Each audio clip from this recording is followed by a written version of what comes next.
All right. For those of you who aren't sure, I am not John. I am not John. I'm April. I'm his assistant. John is stuck in traffic, which on Kauai is kind of weird. I don't know what happened, but he will be here in about 10 or 15 minutes. So if we're going to do a coup of any kind, we've got a very short timeline to work with. Tonight, I am so excited. We have Elizabeth Wyson on, who's always fabulous, but oh my goodness, the title of this is ridiculously intriguing. Ending shame, scarcity, slavery, and fear for the golden age. Wow, that's that's a lot. And that's one of the reasons I don't want to wait for John. I don't think there's enough time to get all of this in.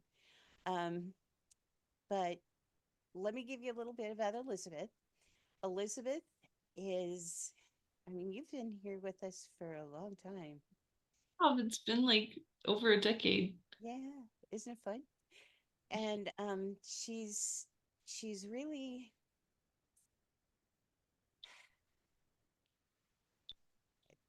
I guess, seer is the only way to you come with so many. Marianne says, always learn so much from Elizabeth. That's true. You come with such massive explanations for things and how they all tie in. And it's things I wouldn't have thought of myself. It's always wonderful. It's horrible to have to be the John person because I can't just sit and absorb it. But oh well, I'll just get. Oh, Carol says I was thinking the other day. I hope Elizabeth will be on soon.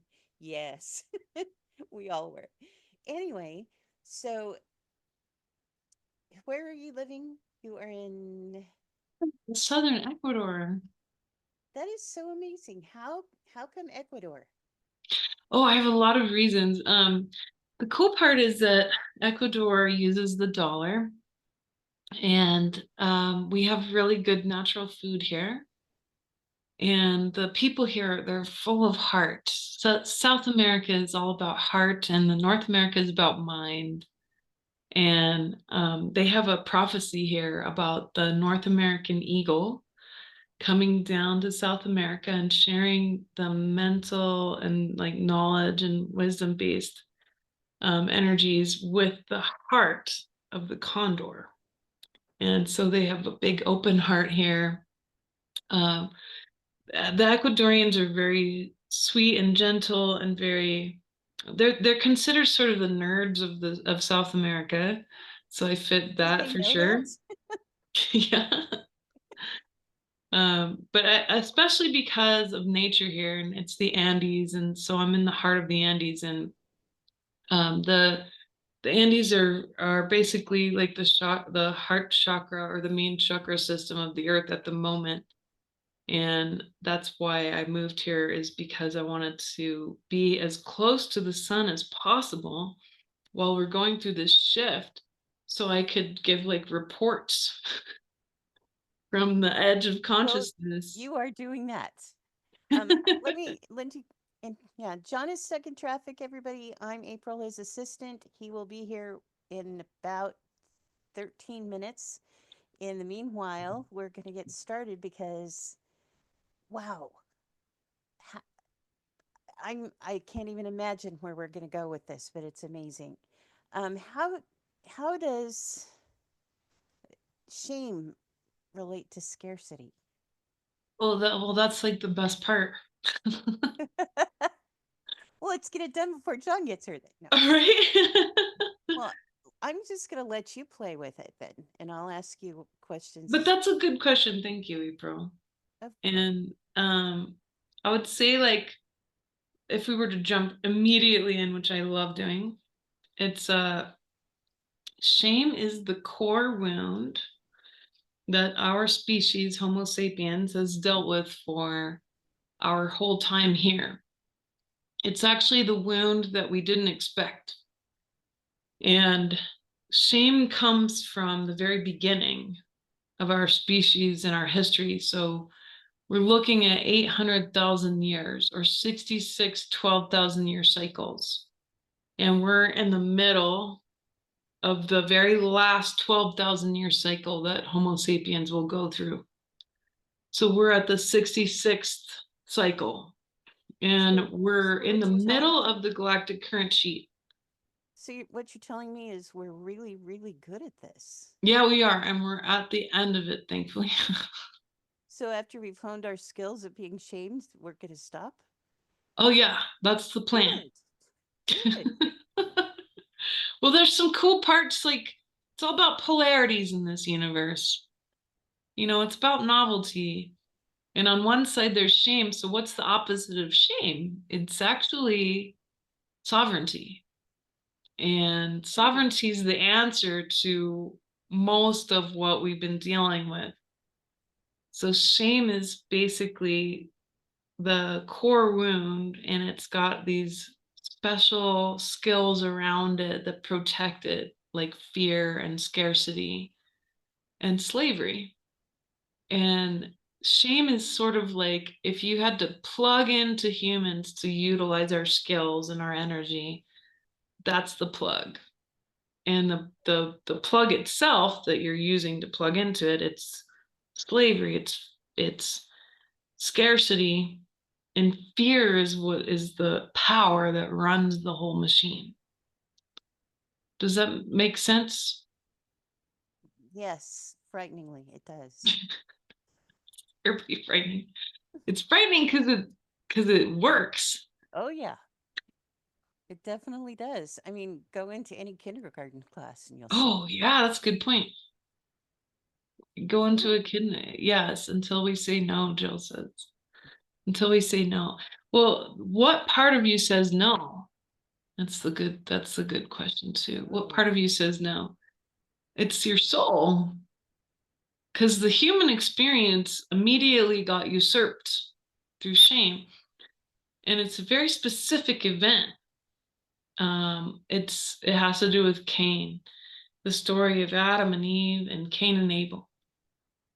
And that story is very key because that's actually an incredibly important event that proved the hypothesis of the experiment of Homo sapiens wrong. And so the hypothesis was, could we come here to a planet with DNA that didn't have any memory in it, meaning that we don't have any galactic memory? The galactic memory is there in the soul's memory, but DNA has epigenetic memory by nature.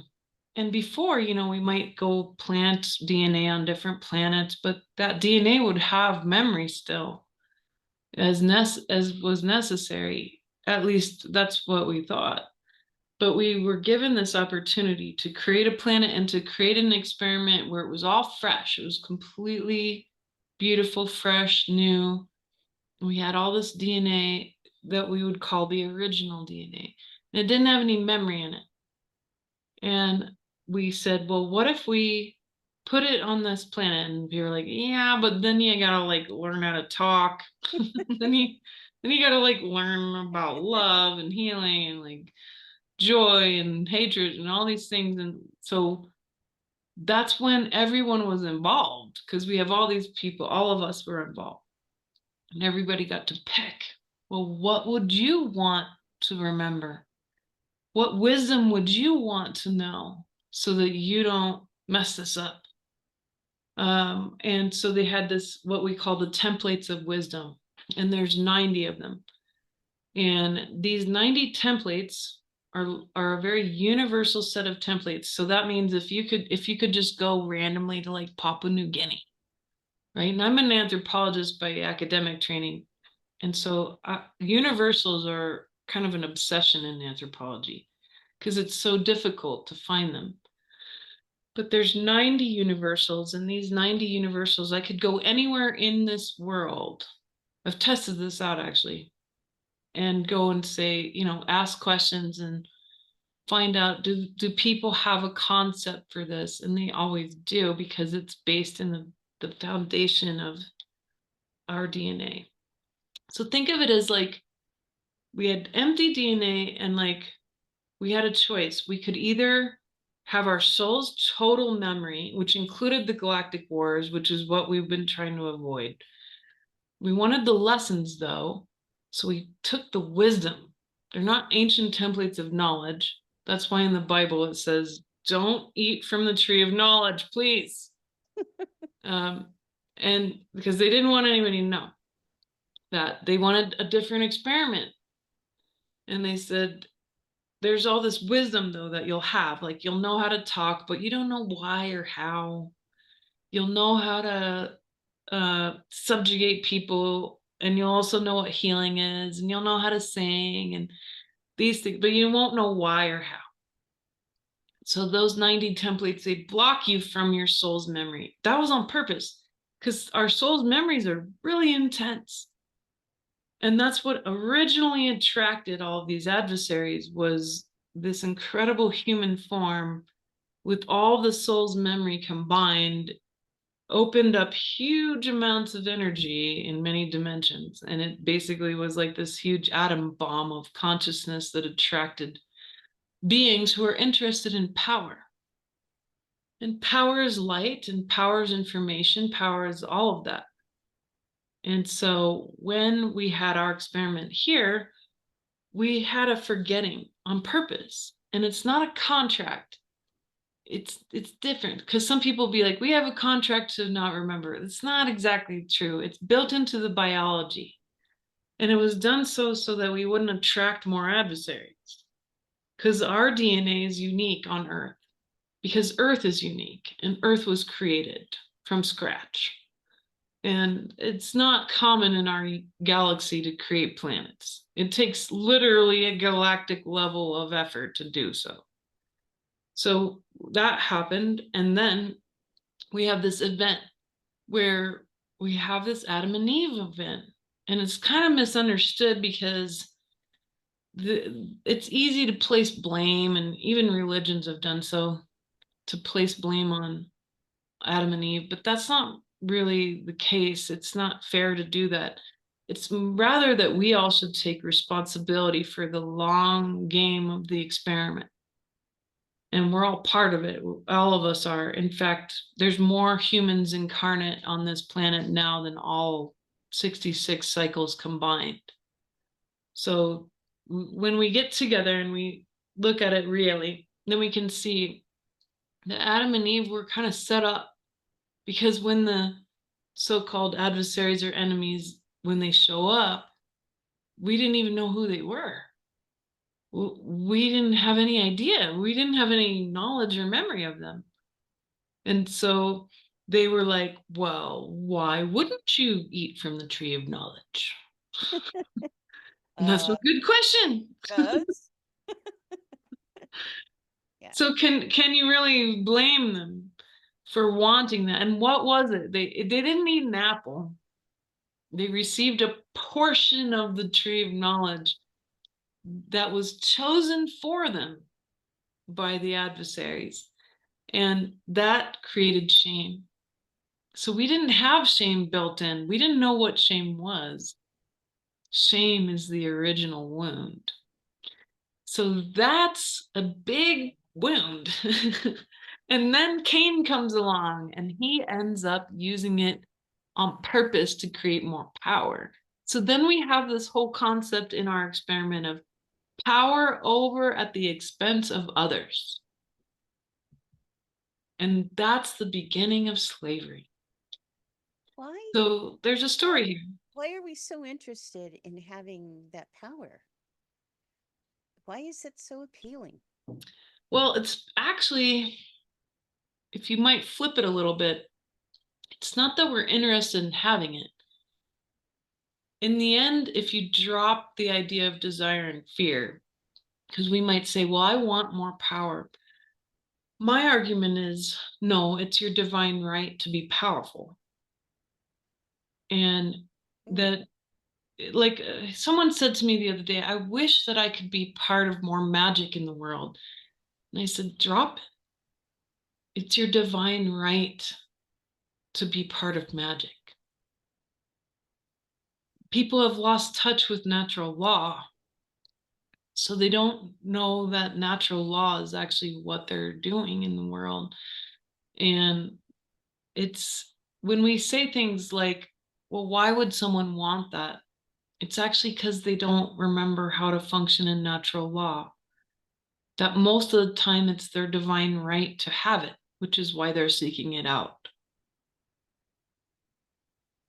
So I think it's really a mindset shift that has to happen.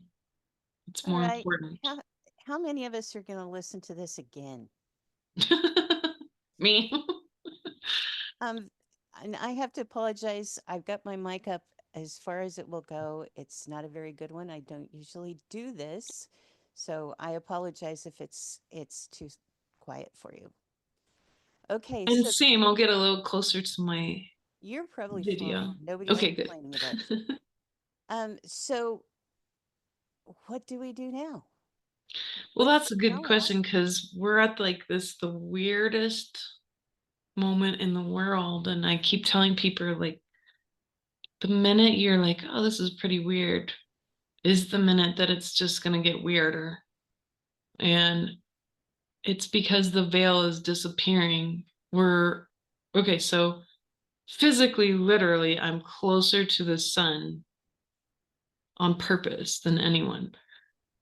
Literally, in that, like, I'm actually closer to the sun than most Ecuadorians because I live on the top of a mountain at like 8,000 feet, and I at on Ecuador. So if you're on the equator on the planet, you're on this bulge around the center of the earth. And so I'm literally closer to the galaxy, the sun, the stars on purpose. I did this absolutely on purpose. And so I get hit first with these big waves and changes. When there's solar flares, I can feel them Ooh, much more than other people. I did this on purpose.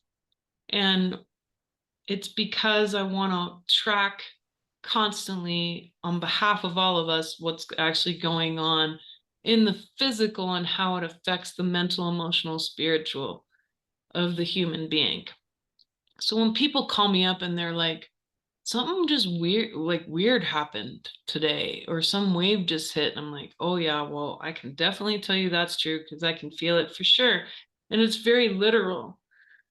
And so my point being is that I'm here on purpose, sort of like on the edge, kind of like a reporter on the edge. And I'm here to tell people about what's happening in consciousness when it comes to our physical galactic astrophysics level situation. And that means a lot to me.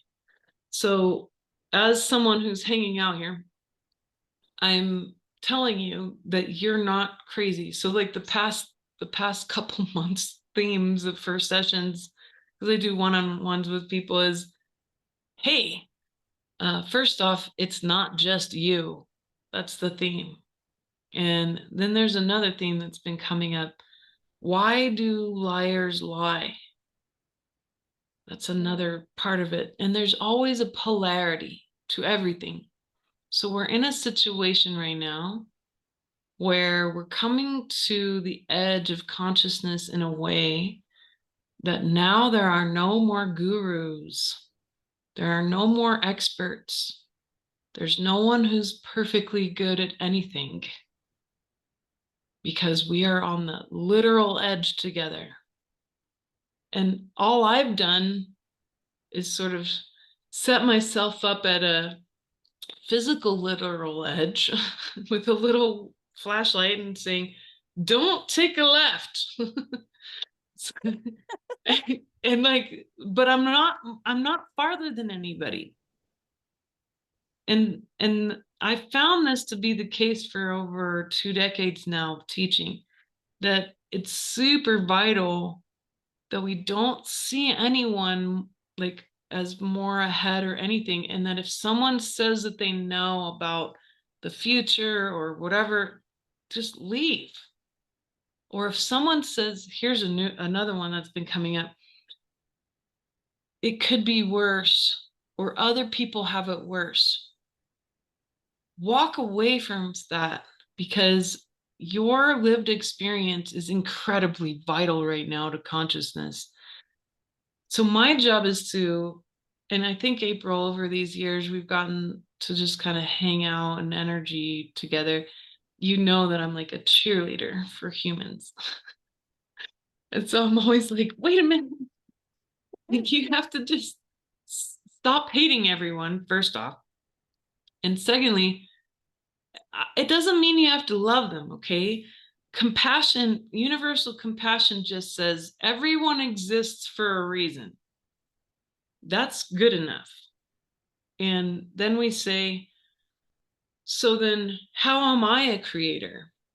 And the very highest level of consciousness on the edge is to say, how have I created all of this?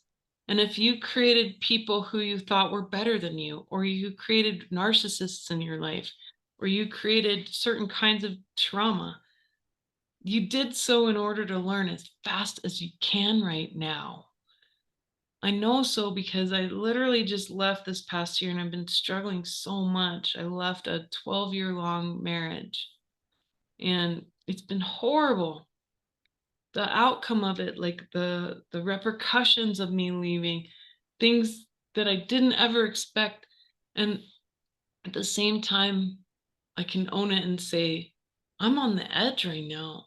I did this on purpose so that I could learn as fast as I can what narcissism is, what all these things are, what these kinds of qualities of abuse are, so that I can see them 10 miles away on purpose. So when people come to me and they say, my life has been hell, why would God do these horrible things to me? I'm talking to you about shame, slavery, fear, all of these things. Slavery is extortion of all kinds. When someone says, well, if you do this for me, then I'll be nice to you. That's the basics of slavery. Oh, wow. If you do this for me, then I will be nice to you. And nice is according to them. Right? Their So, definition and not yours. Yeah. exactly. So S- that's kind of where I see we're at right now, April. So, what does it feel like to be you, to be standing on that high point and being able to see why things are happening? Well, physically, it's horrible. I'm in constant pain. I'm in a like high cortisol life. It's very intense all the time. And at the same time, I'm always on the verge of something amazing and I'm in a state of wonder and amazement. And I get to have like because I'm in Ecuador, we have a 365 growing season. We don't have a winter. We're in rainy or dry season. It's basically a perpetual spring. So you can imagine what that would do to your mind, especially if you're like not physically, I'm white as white can be, seriously, like literally, I don't even have, they don't make foundation as white as me. Like I feel for all the like the people with dark skin because I'm like that level of white. And so I'm here and I'm in a place physically that I'm not actually evolutionarily supposed to be. And I'm pushing myself all the time, but I'm around nature and life, and it's the cycles here are very, very fast. So physically, it's really hard. And to be as psychic like I am is incredibly difficult because I can't shut it down. So I can't, yeah, see through white. I'm transparent. You can like you can't see it in the camera, but you can literally see all my veins. Yes, I can. It's a trip. So um the that kind of energy here, and I'm absorbing it more. So my body's built to be more formless. So there's physical, mental, emotional, and spiritual. And so physically, it's really hard. And I have a weird disease that I am in constant, very high levels of pain. And there's no treatment, there's no drugs I can take, there's no medicine I can take to make it better. So I'm always there dealing with that. But that's partly why people like to talk to me or listen to me, because I'm talking about, well, how do you deal with chronic pain? How do you deal with chronic illness? Because we're all dealing with so much. And then there's the mental part. And so for me, I have really extreme PTSD and complex PTSD. But I've learned actually how to heal myself, which is part of what I like to teach. And I've learned how to at least have a more present, a more present way of life. You know, I have kids. I tell people I'm like I'm basically a psychic farmer. Like I literally my like today in That's April, right. I had You, my neighbor. you've got This to is make a this T-shirt for that. I know, but it gets weirder. Okay, so Ecuadorians name their children really strange names, okay? And don't judge him. It's not his fault. His mother named him this. My neighbor's name is Hitler, for real. And so Hitler, who I love, he saves my butt all the time. Hitler saves me constantly. I hope no one takes that and like puts it in a clip. Hitler saves me all the time. And today I said, Hitler, my water's not working because my water comes from a spring on the top of my mountain. I live on a very steep mountain. It's amazing. My water is beautiful. It's the best water in the world. But it comes from literally a spring that just pops out of the mountain. I called him. I said, Hitler, please help me. He's like, I got you. I'll come. I'm coming at 8 a.m. And he comes, he fixes the water, and he's like, your horses ran off. I'm like, oh no. What did they do? And he showed me a video. He's like, they have a boyfriend. And I was like, oh no. I have these two female horses. One's already pregnant, probably from this guy. And he's like, your horses are with their boyfriend a couple of properties over, and I can't get them. And I said, okay, maybe you can see if you can grab him later. And he went across the valley to his land to deal with the baby cow, and he came back and he's like, yeah, I can't get them. And he showed me a video. He's like, the stallion's not gonna let me, so you're gonna have lots of babies. And I was like, okay. But I mean, it's that kind of lifestyle Yeah. where we're living in this wildness. Hi, John. Talking about my horses getting making babies. You're muted, John. Versus making babies. I love it. And we're talking about shame today, right? Yep. I I'm gonna interrupt a little bit just because I'm gonna interject myself in the conversation. And Good. well, first of all, making babies, isn't that a shameful conversation for some people? It's like sex. I guess if you're baking Well, babies with so a is being named horse. Hitler. So Ex- exactly. And so is running late for an appointment that you're supposed to be on in an interview because you're supposed to show up. But I just thought that the topic was so perfect because I was just in such divine flow that shame or worry or any part of where I'm judging myself didn't have any space in it. And I'm so in trust of Elizabeth and April in our audience, just knowing that how things are unfolding are just so beautifully synchronistic. And so for me, the concept of shame in the way that I used to experience it, with a lot of obligation, a lot of I'm supposed to be a certain way or show up a certain way. Whenever I feel that my heart is pure, which is pretty much 98% of the time, I still have my moments. hey, No, 2%, that's a good admission. it's right. Give a little 2%. There's like nothing to be ashamed of. And so That's why I like my neighbor Hitler. I love that. Because he has nothing to be ashamed of. He's literally a badass. He saves my butt all the time. And I was using him as an example. And thank you so much, April, because she asked some beautiful questions Mm. about I what gotta, it's like, to go through certain things and to Elizabeth, I experience gotta things. ask one more question before I Sure. fade into the background. Is this the reason why gurus always sit on the top of the mountain? Mm. You know, it might be. There's some energies up on the top of a mountain that are very different. But I'm in a very special valley that's the only east-west valley in the Andes. Mm. And God put me here. I did not choose this. If I had known what would happen, I would not be here. But we are in divine order. And yeah, I think that sometimes people are plopped up onto a mountain to kind of be like a lighthouse, to go through stuff and share the best we can. Because I kind of feel like that. I'm always like feeling like I'm reporting at the edge of the world. You guys continue conversation. I'll just be a fly on the wall. Sounds like you guys are in a great flow.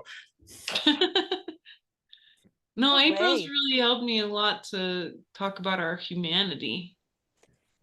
Well, it's so interesting because I don't think I've ever, I mean, all these times that you've come on, I don't know that I ever viewed you sitting on top of a mountain and Yeah. and the purpose behind it. So, John, you're taking over. I get to listen now. I think Elizabeth's taken over, and we'll just kind of ride the waves. Um, I suppose the purpose is that whatever I learn here and whatever I say and do, which is why I like talking to all of you, why I like talking to you, April and John, and whoever, when whoever shows up when I do sessions. I don't just do sessions here and like the sessions aren't just for us, like because a smart person who's gonna be doing sessions learns from their sessions. Um, but I've got the privilege of doing many tens of thousands of sessions. And it's not just for us. I've mm, positioned myself in a place where whatever I say, whatever I think, whatever I say, and whatever I do becomes real. And mhm, this place magnifies everything. And, being on an island too, John, in certain places, many of us on the call can relate. There's certain places on the earth that magnify things, and that's where I'm at physically. Uh, mm, I got invited to be here. It's not because I really thought I would or even wanted to. And with so much that's happened here, if I'd known, I wouldn't have been here. But mm, it's for that reason, because everything I say and do and think the attention that comes, it's all about attention. It literally becomes real, it magnifies. And I can give you a bazillion weird examples of it being so. mm. I'm having a lot of experiences with synchronicities, and I have a thought, and it happens. Yeah. But it's not just a thought. It's a thought with weight. It's got a certain substance to it. How would you describe it in your experience? Well, because I'm in the place where I'm at, and John, I know that you would experience it this way too, because I've invited other like really powerful people and teachers like you to this place, and they always exclaim the same. It's that when you come to a place physically like this, that even the subtle thoughts become real. Mm, And then you're like, okay. So if someone's been here a while, then they know that and they know better and they've learned. And so like the other day I was at a restaurant and this random woman showed up and we were celebrating our friend getting out of a bad situation. And there were people there that I didn't know. And she came up and we weren't sure that he was out of the bad situation yet.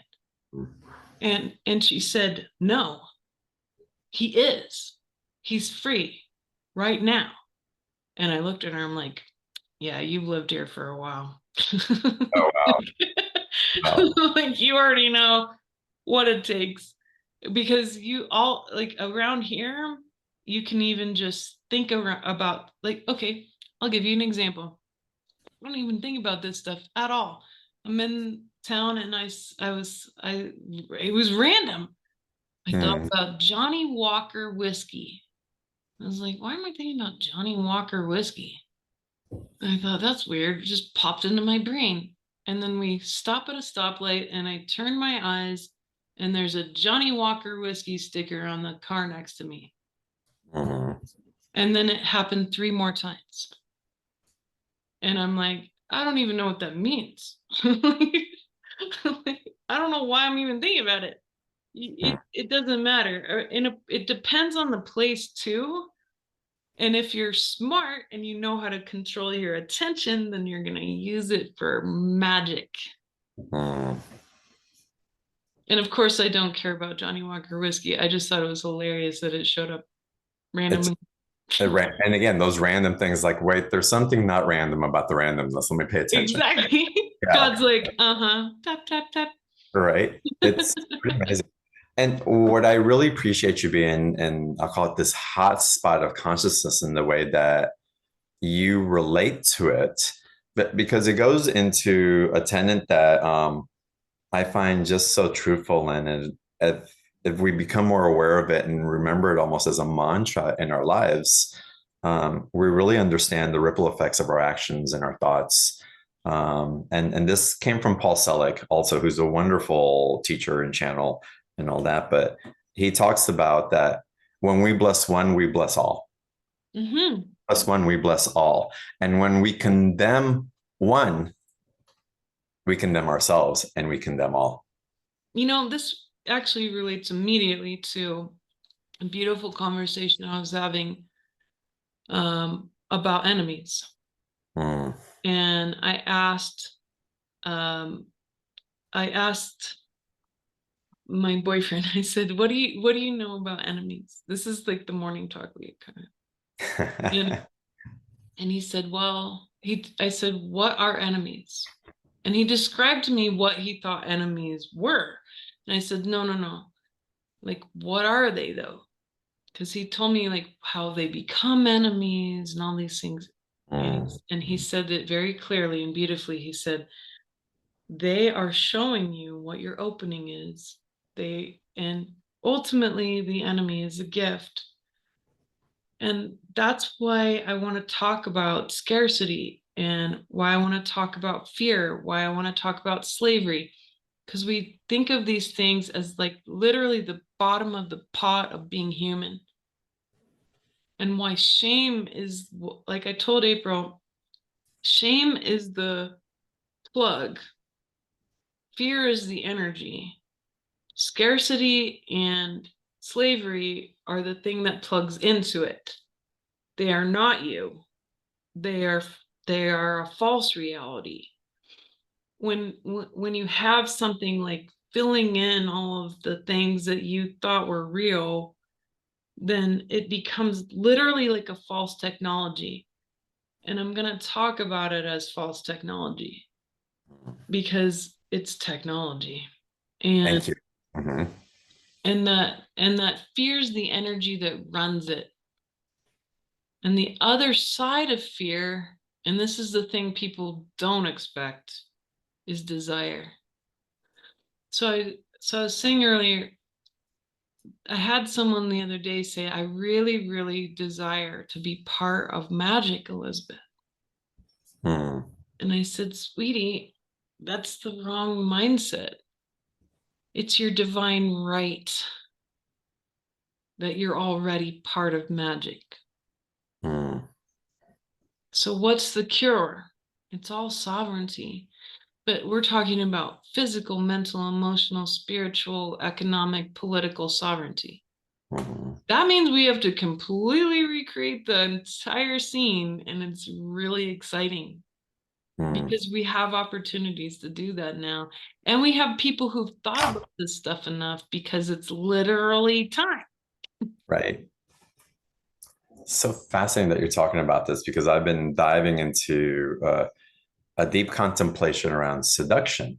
And it's been coming up for me really over the last couple of years in a different relationship first of all, an awareness of how seduction was pulling me subconsciously. And Yeah. so I started becoming more aware and the different parts of seduction that come through to garner my attention in ways that don't really serve my sovereignty. And then as I was coming to terms and having a deeper awareness of the relational dynamic that's at play with this energy, I actually got to a place that there's the polarity of sovereignty in our communities. Yes. There's the seduction that comes from the material world and acquiring and doing things and having titles and really satisfying the ego and something that pulls in seduction that way. But I also came to realize that there's also seduction in potentially in spirituality and access and consciousness when we get so lost in it Yep. that it's the only place that we want to be. And that's a seduction energy that really detracts from our sovereignty as well. And so coming into balance with it and having a very intellectual understanding of what it is so that we know how to navigate it as Yes. as a technology. And I love that you brought that in because it's as we come to understand these energies as a circuitry and a function, we become that much more adept at navigating our truth and our sovereignty rather than being seduced or shamed or guilted or slavery programs that detract from that divine right. Well, then let's drop all the veils, and I'm going to be a little brutal, Let's do it. if you don't mind. I love brutality. Yes. This is the literal reason why I ended up on these summits. Hmm. I used to work the back end of some summits about almost 15 years ago. And I didn't believe in myself. I didn't know how to use, I read tarot and I didn't know what to do. And I started getting into the New Age movement. And I was trying to help, and the woman who was my boss, she knew I was psychic. And so she started to use my skills, as many people with great skills get used. We're very useful, and most of us are, we believe, or we've learned, really big part of extortion, slavery, shame, etc. Folks, hello, is that you feel useful, and that's how you feel loved. And so she would say, well, what about this speaker? What about this speaker? What about this one? And I'd be like, well, do you really want to know what I think? Right. Because Yeah. if you ask me that, I might ruin your business. And I'd be like, well, they're good enough, I guess. And then I'd listen to them and they'd have like a percentage of truth. Mm-hmm. And I was like, oh, there's a pattern here. And and then I'm like, well, wait a minute, what about the percentage of what I think is true?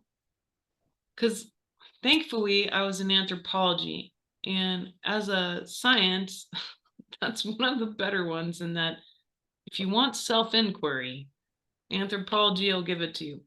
So this is all in divine order. It's in divine timing. It's in divine will. This has nothing to do with anyone being bad or wrong. It's not about shaming anyone. It's not judgment. Tell you the truth is how I got on John's show. Yeah. And how I keep coming back. Mm-hmm. It's because I kept seeing the truth. And the truth was that people were using hot words like quantum or manifestation, abundance. Those three hot words are the hottest ones. Really good hot words. And I was like, what the heck does that even mean?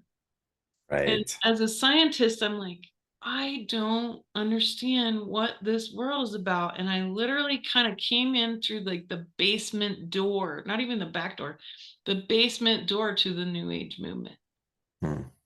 And I saw, oh my goodness, this is literally a giant psyop. And most of it is. And then I started to see the damage. Mm. And I was horrified. And I thought, what am I doing? I'm sitting here working for a lady when I should be the one speaking. And I felt horrible because I thought, I'm like young. I don't even, like, I just came into this. Like, how do I have the right to speak? And so I just tried. I just tried. And I'm telling all of you, just try. Mm. God doesn't need to hear it from one person. People don't need to hear it from just one person. They need to hear it from everyone. Mhm. There's literally like people will be like, should I be a healer? I'm like, are you kidding me? Do you know how many people need healing? And how can one person heal everyone? Oh, well, I can't be as good as XYZ. I started to watch the mind-blowing shame, Mm. slavery of the mind, the people who thought that they couldn't manifest, that's not even the job. You're supposed to sync up with God. You don't have to manifest anything. Manifesting is a horrible word. It's literally an old French word for like reality punching. That's what it means. It's literally a word for projection. Mm. Uh, you don't need to project. You need to sync up with what you are. I literally made a job being myself. John made a job being himself. Mm. All the best people who've stuck around for so long and kept learning and kept admitting all of their mistakes and being human. And trust me, I literally taught classes on all the mistakes that I've made. Because when I made them, I thought, oh my gosh, Yeah. everyone needs this. Mhm. Like, we need to know what false light is. How do we know? How do we know when a guide is false? How do you know? It, like, do angels have a human agenda? How can angels have a human agenda? These kinds of questions. And I started to realize, like, I was set up for this. I was literally Mhm. made for this. And I inserted myself directly into the new age, somewhere I was not comfortable being, and showed up and said, get out of your cozy corner of consciousness. Mm. Suffering is valuable. You need to understand that trauma is your treasure. And you need to understand that the universe wants you to have new experiences, but you get to choose them. And you are a creator being, and that there's something called divine and natural law, and that there's rights in that law. You have rights to perfect self-expression, and that perfect self-expression is your perfect work. That's the opposite of the shame and the slavery. That's the Mm. opposite of the fear. It's the opposite of all of that. People want answers to what are we going to do in the golden age? How are we going to build the new earth? All these wonderful, great terms. That's what they are. It's us trying to describe something that's indescribable. Right. We say the golden age, and then Trump just came out. I love it. Today he came out with a new token called the golden token. You just watch how the AI, watch how the rest of the world wants to match it because they want you to agree to it, Right. To their version of it. to their Yes. version of it. And it's not that it's not useful, because you can totally create wealth in all sorts of ways, but you have to be sovereign first. Mhm. You have to believe in who you are and that God put you in a position. I say source, God, source field. These are all the same terms. The Tao that is named is not the Tao. We talk about something that is beyond us, and it rules us because it's called the divine will. Mm. So I got on your show, and I show up here regularly, for over a decade now. Wow. And Yeah. now I'm 42 because I told the truth. Mhm. Because I show up and say, no, no, drop these words, manifestation, quantum, blah, blah, blah. No one knows what that means. Let's talk about being human. I'm a Mhm. mom. I have horses who are like running off. I have dogs. I have rabbits. I have cats. I have chickens and turkeys. Like, I am a psychic farmer, basically. Like, how do you function in real life? I have a divorce I'm going through. I talk about these things. I am Mhm. not perfect. I'm not a guru. That's bullshit. No one ever believes that anyway anymore. It's not real. It doesn't exist. It's because we're on the edge of consciousness.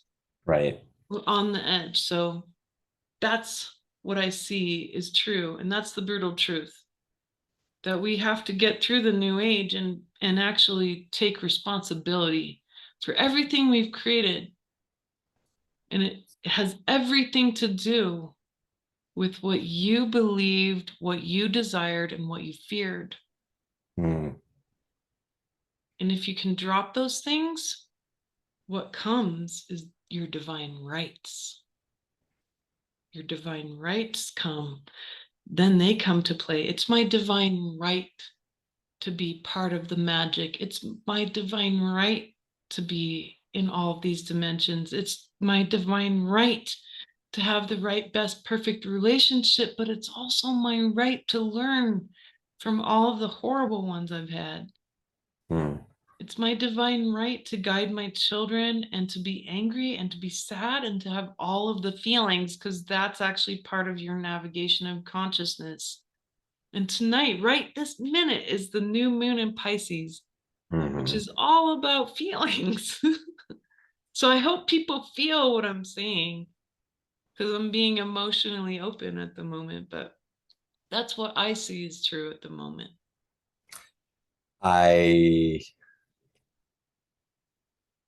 I'm in a very similar pages as you, and really seeing all of it as holy, all of it, all of it All of it is holy. as blessed.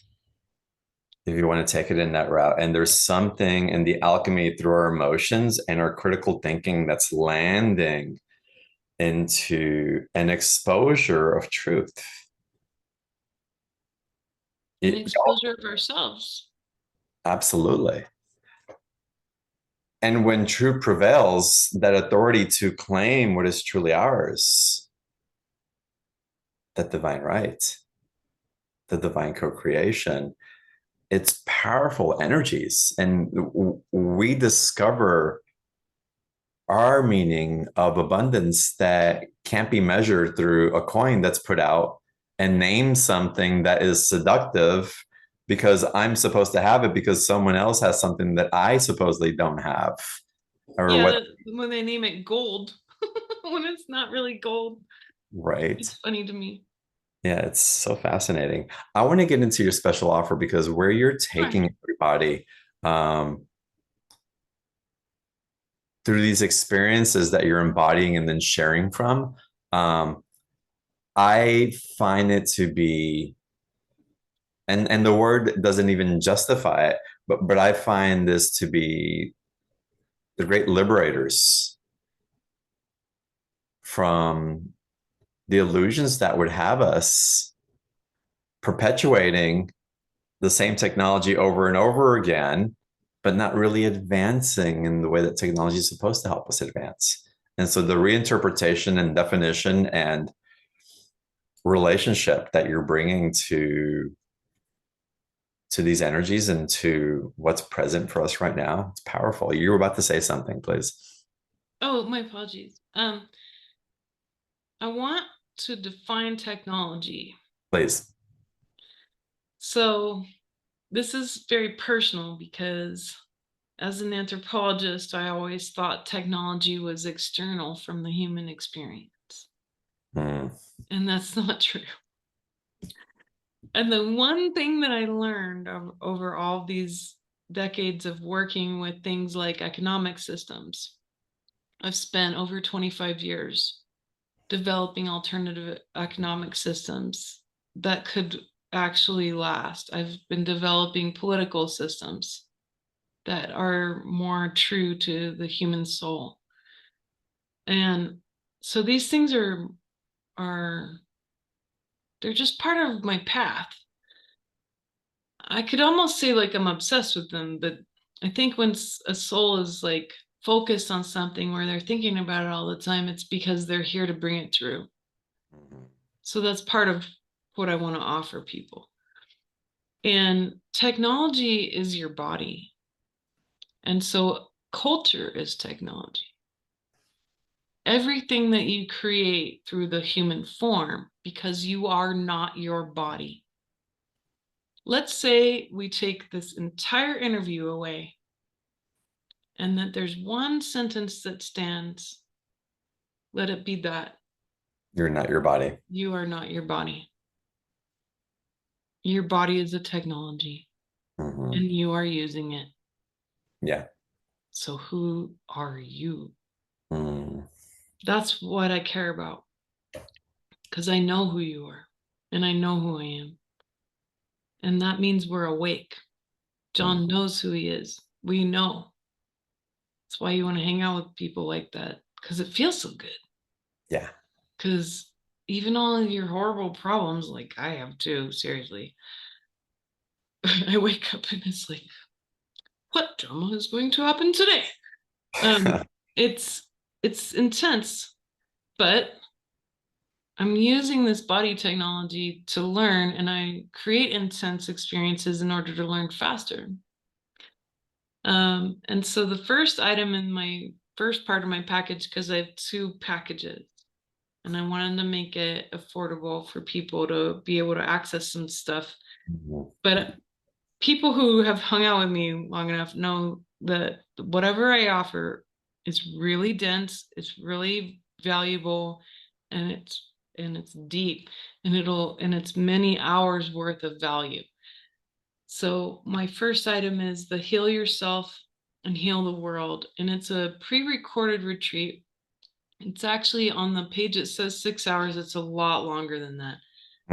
It's probably more like I'd probably say about 15 hours or more. But we basically Let me interrupt you just for a second, because I'm not sure everybody knows where to find the link. So I want to make sure everybody's directed there real quick. Of course. The link's in the chat box. If you're watching live, click on the blue link. Also, if you're watching live, you should be a special offer button underneath the video. If you're watching on the replay or on YouTube, in the comments section, you'll find the special offer, or you can always go to beyondtheordinaryshow.com/marketplace, and you'll find it there as well. And thank you, Elizabeth. Oh, yeah, my pleasure. It's basically a 7-day long retreat. And you can do it as fast as you want. You could do it in one day. You could do it in however long you want. My friend Meg Archambault and I, we have specific tools that we've been teaching people for a long time. And these are really specific tools that are really good for your whole family. So this is specifically a good tool for people who are like, yeah, well, the rest of my family thinks I'm nuts. And these are tools that can actually help whoever shows up. You don't have to have any spiritual background. These are really specific tools on emotional and mental processing of trauma. So we have 7 sets of tools, and I'm just going to give a couple examples, like how can processing actually heal you and then heal the people around you? Like, why does healing yourself help everyone else? That's not always so obvious. Or what is how do you define embodiment? What is welcoming or merging or thanking? What does all that mean? What are polarities? How do you work with polarities in consciousness, like joy and anger, or maybe anger and sadness? How are polarities nuanced for each person? How do you work with that? Or how do you process in the moment? someone's really upsetting you, or you read something about XYZ or some person or some political issue, how do you process in that moment? So we teach you all these really great tools. And then the second item on my first package is the cultivating non-judgment. And I called the art of psychic lenses. It's because we need to have a better psychic skill, a way to use our psychic skill or our intuitive skill to process what we call judgment. Judgment is the opposite of discernment. Discernment is when you run your trauma. Discernment happen or judgment, excuse me. Judgment happens when you run your discernment through trauma. So here's an example. If someone's in front of me and I'm really upset with what they say, and I'm triggered, and immediately has a physical reaction because your heart feels bigger than your body, and then the brain reacts to the feeling. And so your mind isn't the first thing that reacts. It's your heart field, because your heart field's bigger. So you feel the insult, you feel the problem first, and then your brain reacts to it. And so we can't discern the truth easily if we have structures in the way. And that's all emotional, it's all spiritual, it's all subconscious. So how do we elevate ourselves into a position where we can perceive why we are feeling those structures and then react mentally, emotionally, and spiritual from a completely different place? That's discernment. And I want to teach you that. And there's tricks. It's almost like a game. It's literally like a game. We're kind of biohacking in a way. We're energy hacking our own body when we do this stuff. And this is one of the best things I've ever taught. And it's something I taught a long time ago, but this is one of the best things I've ever taught. Amazing. Love this. And it's 12 hours of work, but it's also an interactive ebook, and it's a whole retreat. I literally walk you through hours and hours of discussion of all these different pieces, like how to shift your consciousness vantage point, how to use energy as a lens. What if you could use joy as a lens and look at the whole entire world a different way every day? You have control over that. Your body is a technology. And then the third is the divine rights retreat. And so we've been talking about those rights. I promise you, I will share with you everything I know about those rights in this retreat. I will show you step by step what those rights are. These are not things that are new. These are things that we've forgotten. These are things that other great teachers have taught too, but perhaps you needed to hear it from me. And maybe it'll land that way, but despair is not your destiny, is what I like to say. Love that.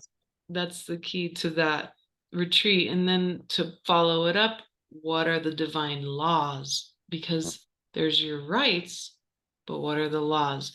So let me explain something real quick. Human laws keep you in a box. They're very simple. Do not speed past whatever. If you do this one thing, then you're going to go to jail or be fined. The divine laws elevate you. They say it's the divine law that when you're generous, great abundance comes to you because you make room in your field to receive. That's a totally different teaching than manifestation. Because manifestation was the wrong law. It wasn't true. What's true is generosity, or the divine law of faith. If you understand and believe that if you surrender or outsource everything to God or source, however you might like to say, God, source God, if you outsource to God, then everything will be done in divine order. So most of the problems that people come to me with in sessions, they're always saying, well, if I could only do this, then it would happen. And I'm like, what? You're working too hard. What if you just said, Source God, let it be so that I receive the exact right job, the exact right relationship, because it's your divine right, that I receive these things in perfect divine order and timing. Let it be so. Can you feel the difference? Suddenly you're relieved of the whole effort, and all of your worrying doesn't go feed the matrix anymore. So the divine rights and the divine laws are absolutely necessary. And then in the second part of the package, I'm doing live work. And the first live piece is basically what I would call the Light Bodies Mentoring Program. And we're getting together to connect every week. And I just did one on Wednesday. And we talked about like really intimate things, but we also talked about like big world events. And it's really important these days to get together and hang out. And what I do is I make chat wide open. It's a pretty much smaller group, so anything goes. And you can say, well, wait a minute. Like this past one, it was like, my throat hurts. Like, what's going on with my throat? But I've been having trouble with my throat for a really long time. So what's happening? And then I started talking about what I know about the patterns I've seen, because I've been able to be so privileged to serve so many hundreds of thousands of people. And I talked about what actually happens to the throat. And then suddenly a bunch of people chimed in and they're like, yeah, me too, me too, me too. And it was so clear because it's a pattern. It's your personal experience is part of a collective universal experience. And sometimes we need someone who just happens to be, I guess, like I could call myself like a parrot on a perch, or an eagle who's hanging out above it all. And it comes with its perks and its problems. So no one should be like, oh, I wish I was like that. No, you don't. But I can see a lot of things and I can say, well, here's the things I know that are true. And then you get to discern, because I'm here to help you discern and to teach you how to use your mind, your heart, and your gut to discern the truth if what I'm saying is true for you. But I'm there for you in those mentorings to support you with that. So that's part of it too. And then I have 2 different live healing events that I'm providing.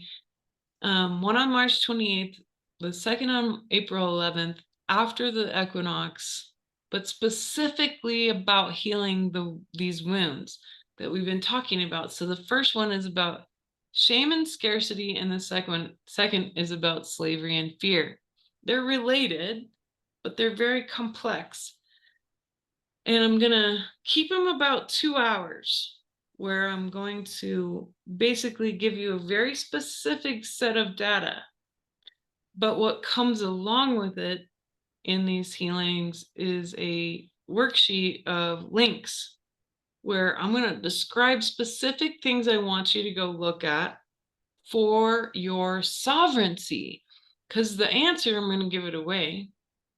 The answer to both of these is sovereignty. But there's specific ways to do physical, mental, emotional sovereignty, including political and economic sovereignty. And I'm going to teach you exactly how to do those things. I'm going to make it really, really straightforward, step by step. And I really mean it. What does that actually mean?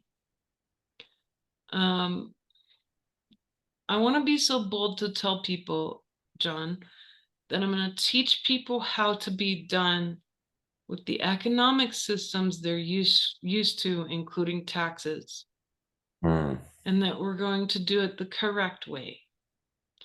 And that I wouldn't teach them if I hadn't accomplished them. Beautiful. And so I'm going to teach all of that. I'm going to teach about actual investment where you don't have to do any work.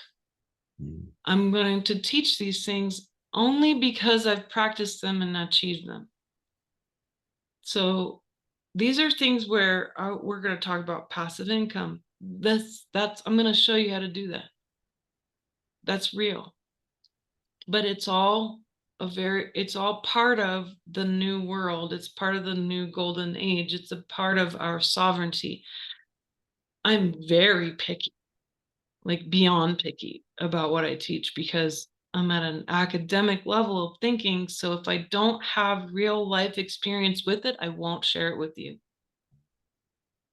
And so that's what I'm going to share with people. I want you to know how to have passive income. I want you to know how to be sovereign.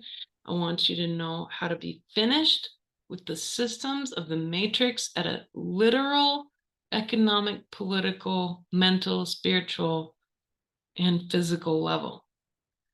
And I'm going to share with you everything you need to know to be able to share with your community and not be deemed as a crazy new age person, because we're going to just talk about real talk. We're going to talk about things that you can share with conservatives or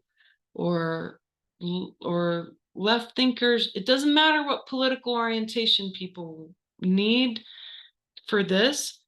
They just need to appreciate sovereignty. It doesn't matter how your family thinks. All they need is to appreciate sovereignty. What is sovereignty? Sovereignty is key.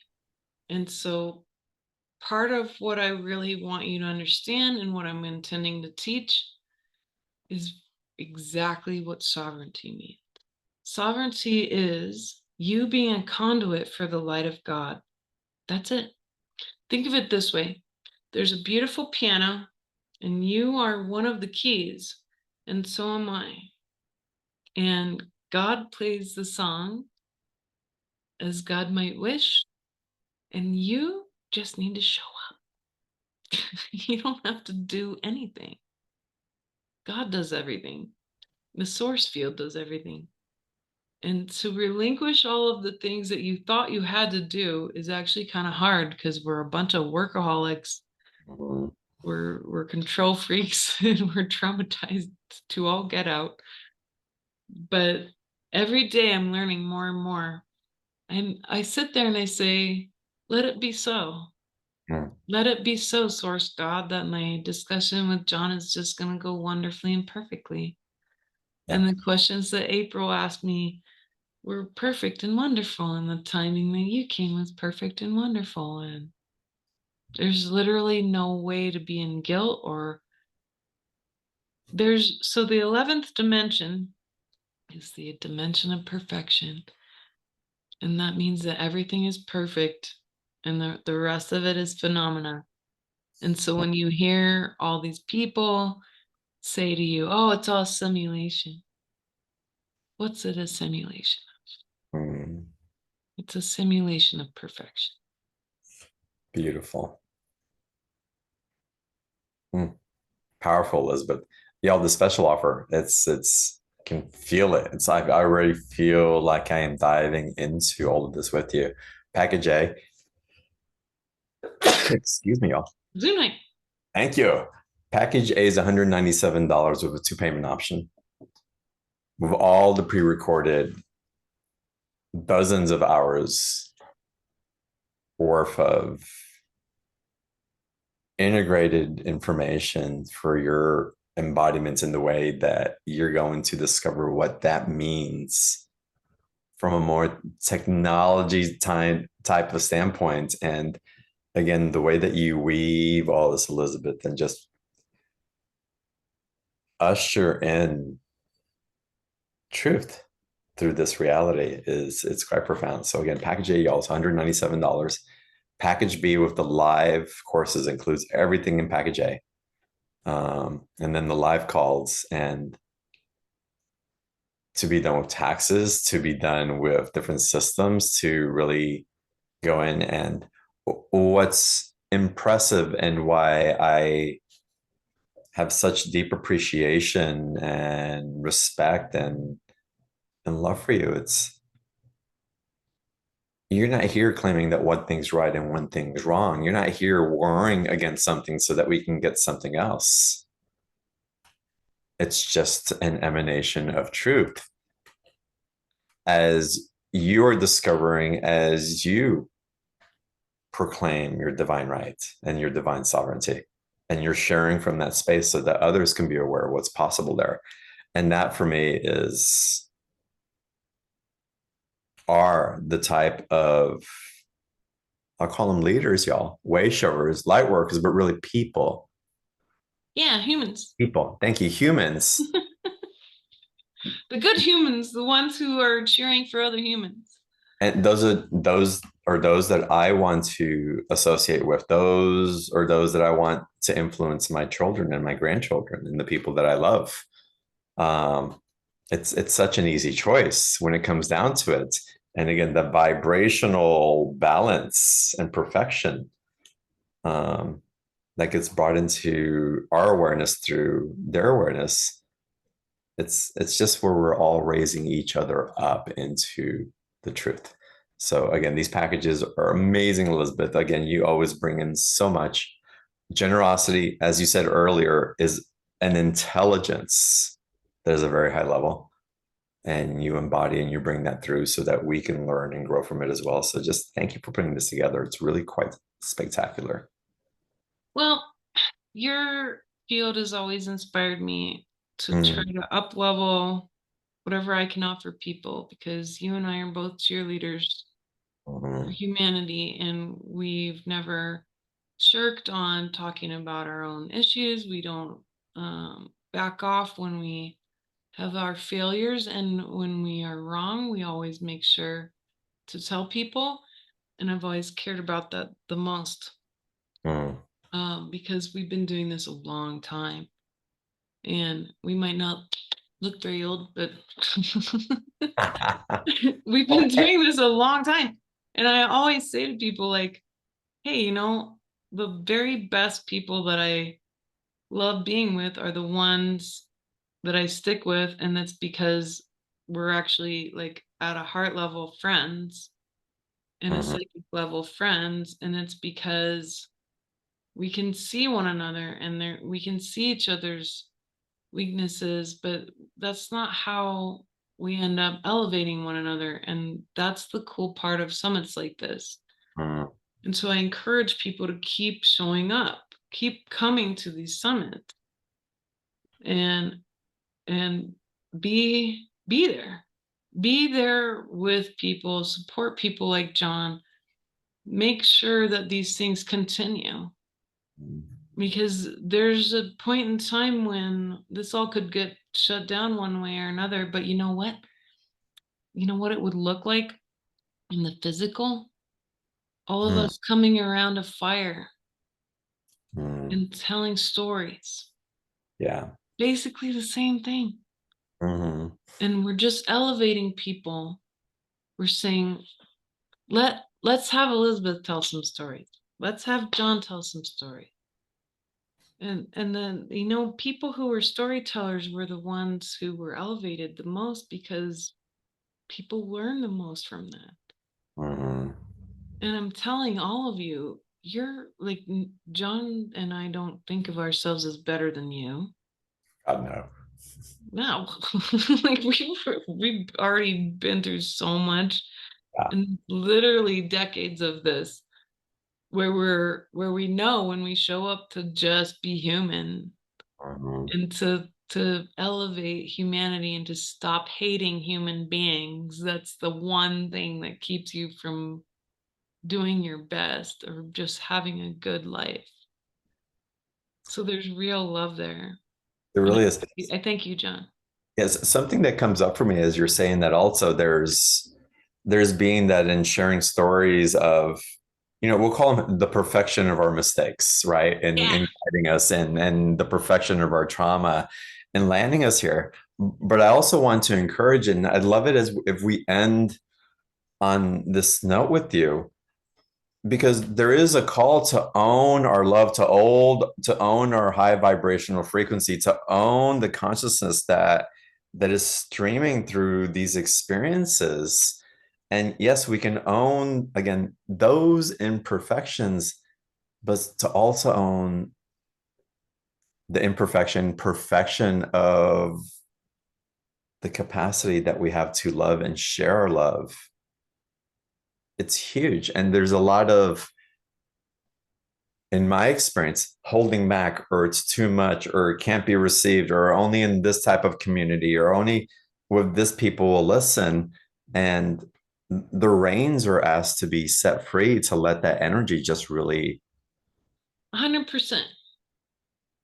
I was just telling my partner about all of my other partners that I've ever had and how brutally wild and open that might look, and how I might think that, oh, that's so like weird and dark, and yet I opened up and I realized as I was sharing, like, no, I actually had love for all of these people, or like, it's just so raw.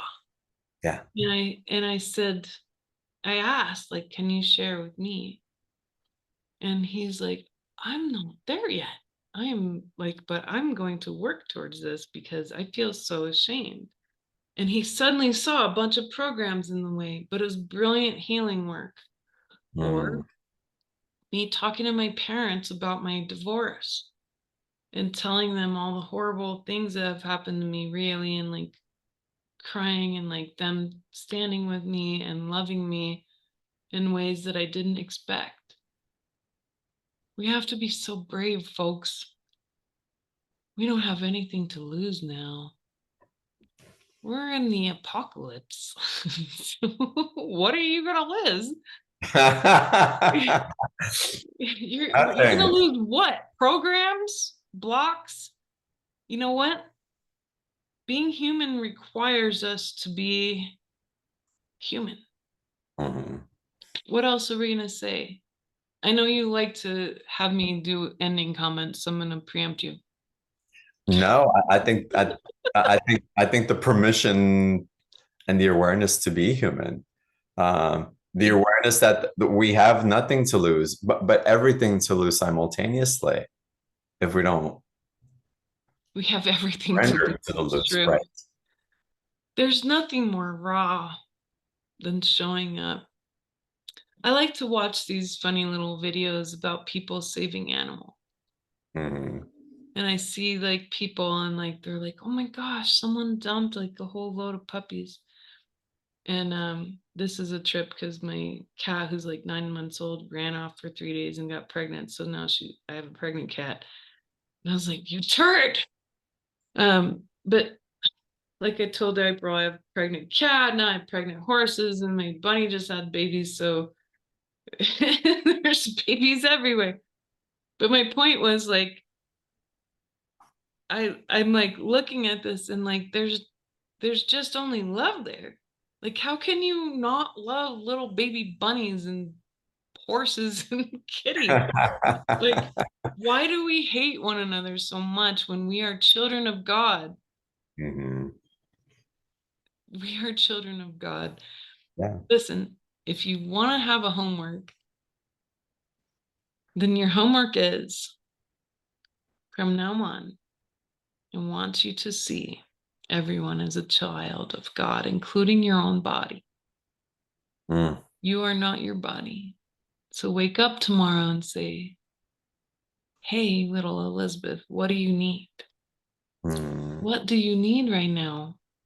Hey, John, what do you need? Just show up that way. Mm. Be your soul. Your soul knows. Your soul understands. You don't have to know or understand. You, as Elizabeth or John or whatever the name of your body is, doesn't understand. They actually need you. They need your soul. Your body is run by ego and emotion and trauma, and they can't keep driving the car because they're in the matrix taking a bunch of left turns. and they're going round and around and around. Save them.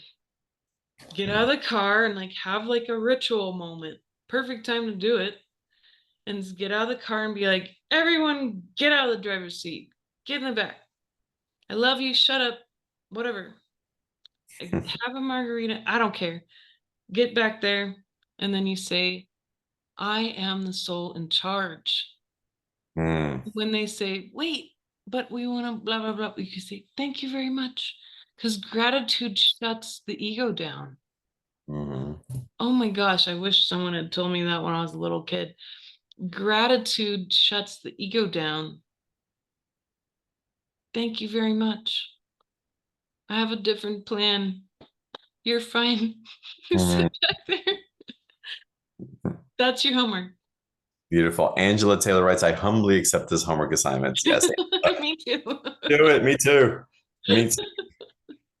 So beautiful. Y'all, the special offer of Elizabeth, the link's in the chat box. It's on the page where you're watching live. If you're on the replay, beyondtheordinaryshow.com/marketplace.